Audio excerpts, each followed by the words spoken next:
we guide you through how to copy and paste keyframes in Capcut. So the first thing you need to do is to open your Capcut and load your project, then select the clip that already contains the keyframes you want to duplicate. Tap or click on the clip and move along the timeline until you find the keyframe section. Highlight the keyframe you want to copy, then right-click and select Copy if you're using the desktop version, or use the available copy option on the mobile if supported. Next, move the playhead to the exact position where you want the animation to start, or the same clip or another clip.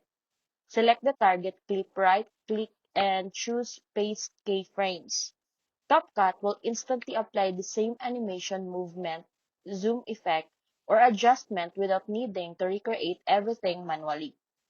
Preview your video to make sure the timing looks correct, and if needed, drag and paste keyframes to fine-tune and animation speed and placement. This method is perfect for using effect, maintaining consistent motion across multiple clips, and saving editing time.